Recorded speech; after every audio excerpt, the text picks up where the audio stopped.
Pick five, win five. Hello, ladies and gentlemen, and everyone else in between. Welcome back to my daily betting show where it is my job to give you my 5 favorite plays in the sports betting world. It finally happened, guys.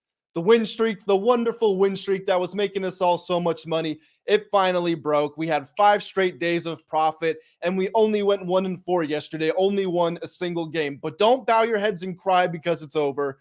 Raise your heads to the sky and smile because it happened, and it will happen again. That's right. Just because the win streak ended, all that means is we are now prepared to start another win streak. And I tell you what, with these games that I've got cooked up for tomorrow, I am confident that we are starting the new win streak today, this beautiful Wednesday, the hump day of the week. We are getting over the hump, and we are going right to the sportsbook space, and we're taking it to them. But I tell you what, as pumped up as I am to give you these picks, it makes me even more pumped up. It gets me all bricked up when I see you guys commenting on the videos. Love engaging with all of you guys. You guys are awesome. You're all bloody legends. And I tell you what, we are growing this community far and we are growing it wide. So hit that subscribe button if you are not tuned into the channel. We've got picks coming every single day. Of course, we're going to have more diverse content when the NFL season approaches and also the NBA way down the road. If you missed it, we were doing reactions to NBA games, all that stuff. So you've got a whole lot to look forward to on this channel. Just like my first pick of the day, we are going to look forward to the Houston Astros -1.5 versus the Colorado Rockies. Yes, the Astros are finally playing good baseball. They're certainly not playing great baseball. I'm not ready to call them a great team, but they are not a bad team, and they are improving their level of play. So that's good to see. They have won 6 of their last 7, and they have covered in 6 of those. Ironically, not the same 6 games they won, but still, they've won and covered in 6 of the last 7. The Rockies are only 13-30 on the road. You got to keep in mind, when you're evaluating the Rockies, pretty much every year, they are a different team at home compared to on the road. The reason for that being, when they are at home, they play at altitude. The ball flies much further through the thinner air, the thinner atmosphere. So you get a lot more overs. Obviously, the lines are higher. You get more wins. They're more comfortable at home versus on the road. As far as the pitching matchup goes, for the Astros, we've got JP France. He's 3-3 with a 3.13 ERA, a whole bunch of threes. He's also got a 120 whip. That will do. We will take that. He's going against Chase Anderson. And here's the thing about Anderson, again, because he is a Rockies pitcher, I don't think it's entirely fair to read off his stats because you expect the ERA to be inflated. So here are his numbers on the road because, again, that's more comparable conditions to what he'll be facing in Houston. On the road this season, he has a 7.15 ERA, which is actually worse than his ERA for the season. So he's been playing worse on the road than at home, which makes absolutely no sense. But you know what? We are going to capitalize on it in this situation. He also has a 151 whip. Obviously, that's much higher than the 121 that France has. France has also been dialed in lately. He's got a 2.43 ERA this month. Or last month, I should say, June, coming off of a 0 earned run 7-inning outing. So a 7-inning shutout. The dude was dialed in, and we are really hoping that he is dialed in once again against a Rockies team that is not exactly the definition of a menacing offense. The Astros won game 1 4-1. They've got momentum. They're feeling good about themselves over the last 10 games. And you will remember I said they won 6 of their last 7. So I am including the extra 3 games, which I believe they lost 2 of. So we're not just cherry picking. We're just saying, hey, look at their most recent 10 games. They've outscored opponents 67-47. Chop that down. That would mean that they're winning every game by an average of 2 runs. 2 runs would cover the spread. So you know what? There's too many signs here. We're going Astros -1.5 versus the Rockies for pick number 1. Pick number 2, we are taking it to the Motor City, and we are going with the Detroit Tigers -1.5 versus the Oakland Athletics. Fool me once, shame on you. Fool me twice, shame on me. We took the Tigers yesterday because I had faith in Tariq Skubal. I said he's going to get the job done. He's going to shut down the Athletics, and they're going to cover this line. Guess what? Skubal, in his first appearance of the season in the major leagues, was awesome. He threw a shutout through like 6 or 7 innings, and the Athletics won. They won 1-0. They won 1-0. The Tigers couldn't score a single run against the Athletics. I was ripping my hair out because that is just unacceptable. That cannot happen against one of, if not the worst teams in baseball. Just made no sense. So I tell you what, we are going back with the Tigers. We are trusting them once again. And if they don't win this game, Lord help me. On the mound for the Athletics, Ken Waldichuk 1-5 with a 6.78 ERA. He's got a 191 whip. If you remember on yesterday's show, the game that we did get right, we had the Marlins -1.5 versus the Cardinals. What did I say about Adam Wainwright? He has a 1.9 whip. If I see a 1.9 whip, I am betting against it. Well, Wainwright get absolutely shelled. You know what's going to happen to Waldachuk? Shelled, because he's going against Eduardo Rodriguez. Guy has been dialed in.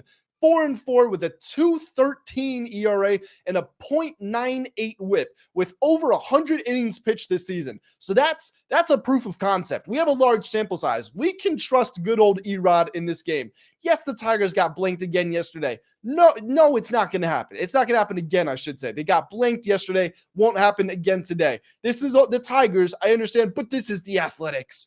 Come on, guys. The Tigers are 44-40 against the spread. Not amazing, but they're above 500, which for a team that's record is below 500, you'll take that. The A's are only 41-46. A's are also 12-31 away from home this season. Just picked up their 12th win yesterday. We like the Tigers here. -1.5. Lock that one up.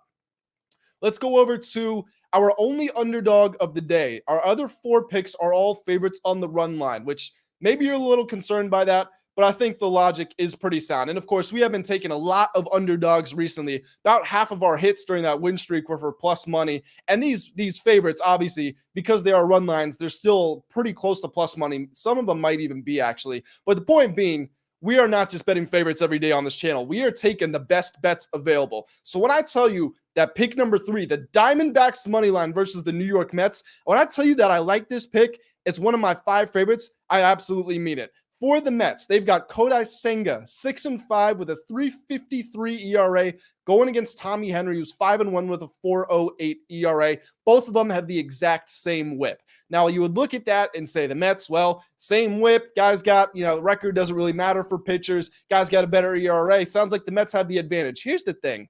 Neither one of them are amazing pitchers. They're both just about in the same level of ability as one another. So on any given day, one of them can beat out the other. Most likely outcome is that they are just about the same with each other. In fact, I even like Henry in this situation because the Diamondbacks are at home. We know the Mets struggle on the road. Henry does give up more home runs, and the Mets are top 10 in home runs over the last month or so. So that's the one thing we have to look out for. That is the one potential snafu that could derail this bet, and I'm well aware of that. However, the Mets are just about average in scoring over the last month. Diamondbacks are ahead of them. Diamondbacks are significantly ahead of them in batting average again over the last month. Also beating them out in slugging percentage. Why is that important? Because even though the Mets are hitting the home runs, the Diamondbacks are still beating them in slugging percentage, which means they're getting runners in scoring position. And with the high batting average, that means they're getting a lot of those opportunities. They're going to be able to capitalize on them. Diamondbacks have also just been the much better team over the course of the season. The Mets' value right now, I believe, is being inflated because they have won 3 games straight, including yesterday's game or series opener. But besides that, I still don't trust them that much. Do like the Diamondbacks, the much better team, and we're going to take them with our 3rd pick. Boy, did I just talk a million miles an hour. I'm really pumped up about that one. I do like the Diamondbacks. Let's dial it down, and let's talk about the San Diego Padres -1.5 versus the Los Angeles Angels. This is our 4th pick of the day. If you guys weren't around, about a week ago, maybe 10 days, I instituted a 7-day ban from betting on the Padres because I said, we can't trust them. They lose far too many games that they should win. They don't cover in situations where they should. You can't trust the players on the team. You can't trust anything about San Diego. That you just can't, at least in this context. And here's the thing. That window, the ban is run out. And I'm really starting to have this mental debate of, do I want to take the Padres? Do I really trust them again? Well, I'll tell you what. If the Padres do not win this game, we're taking them on the run line. So that's one thing.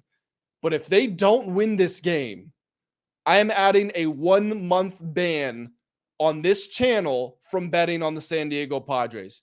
Do you want to know why? On the mound, Patrick Sandoval for the Angels, 4-5 with a 5.57 ERA, a 1.49 whip. He's going against Seth Lugo, 3-4 with a 3.59 ERA, 1.27 whip. Did I say Sandoval's for the Padres? If I did, I meant for the Angels. So the Padres have the advantage there. The Padres have scored 18 runs in the last 2 days. They have found their offense. They've already beaten the Angels in this series when Shohei Ohtani was on the mound. One of Ohtani's worst starts of the season. Got him out of there. They looked very good. And on top of all of that, about half of the Angels' starting lineup is out. In fact, more than it. Number one, Shohei Ohtani. He has a blister on his hand. I don't know if he's going to be able to grip the bat or not. He's day to day. Maybe he'll play, maybe he won't. Let's just leave him out of there, just for the sake of it. Mike Trout is gone. Brandon Drury is gone. Anthony Rendon left the game yesterday. I would imagine he's not playing. Zach Neto, injured, won't be there. If Shohei's gone, that's 5 starters and like 3 or 4 of your best players. If the Padres don't win this game, Lord help me. I'm flying out to San Diego and I'm talking to Juan Soto and I'm talking to everybody in that clubhouse. I'm saying you need to get your freaking act together. If they can't win this game, so help me God, I don't want to see the Padres for the rest of the season. Padres -1.5. That is pick number 4. Finally, we have arrived at our final pick of the day. And if you guys have made it this far, then you know what to do. Hit that subscribe button. Let me know that you are enjoying the video. Also, hit that like button. Helps me out so much with the YouTube algorithms. I told you all we want to grow this community as far as we can. And you hitting that like button takes 2 seconds of your day. Doesn't change anything for you, but it changes the world for me. So I deeply appreciate everybody that is going to like this video and everyone that already has. Pick number 5. The Minnesota Twins versus the Kansas City Royals. Yes, we are going back to the Twins because we've been betting on them the last couple of days, and they have been making us money. Took the wrong route yesterday.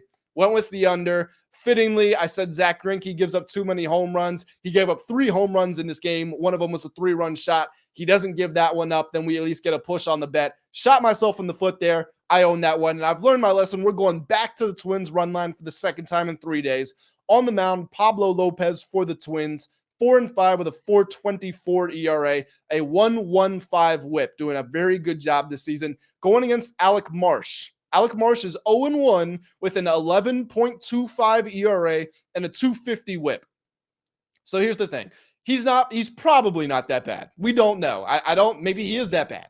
He's probably not. He's only played 1 game in the major leagues. He's 25 years old, and that was against the Dodgers. The Dodgers, we know, can hit the hell out of the baseball. Mookie Betts, everybody. We don't have to run down their roster. We know those guys can get to anybody, especially a rookie pitcher making his debut. Maybe not the smartest thinking by the Royals staff in hindsight, but then again, it's the Royals. You don't expect anything from them anyway.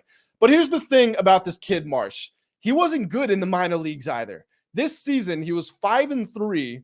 Take the record out. The record doesn't really matter for pitchers. He had a 4.62 ERA and a 1.52 whip. That's not good by major league standards.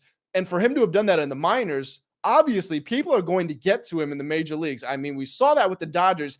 I don't necessarily think that the Twins are going to be able to give him that same 11 ERA. But do I think they're going to get 4 or 5 runs off this kid? Hell yes, I do. The Twins have won and covered in both games of the series. They outscored the Royals 17-7 in that process. The Royals are the worst team in baseball against the spread.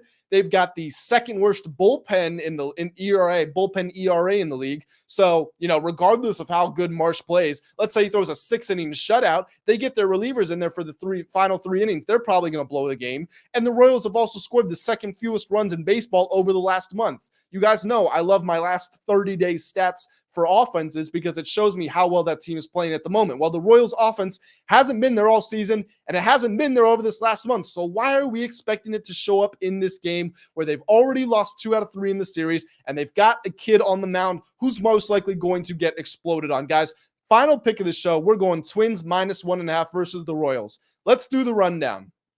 Pick number 1, Houston Astros -1.5 versus the Colorado Rockies. Pick number 2, Tigers from Detroit -1.5 versus the Oakland Athletics. Pick number 3, Arizona Diamondbacks money line versus the New York Mets. Pick number 4, San Diego Padres -1.5 versus the Los Angeles Angels.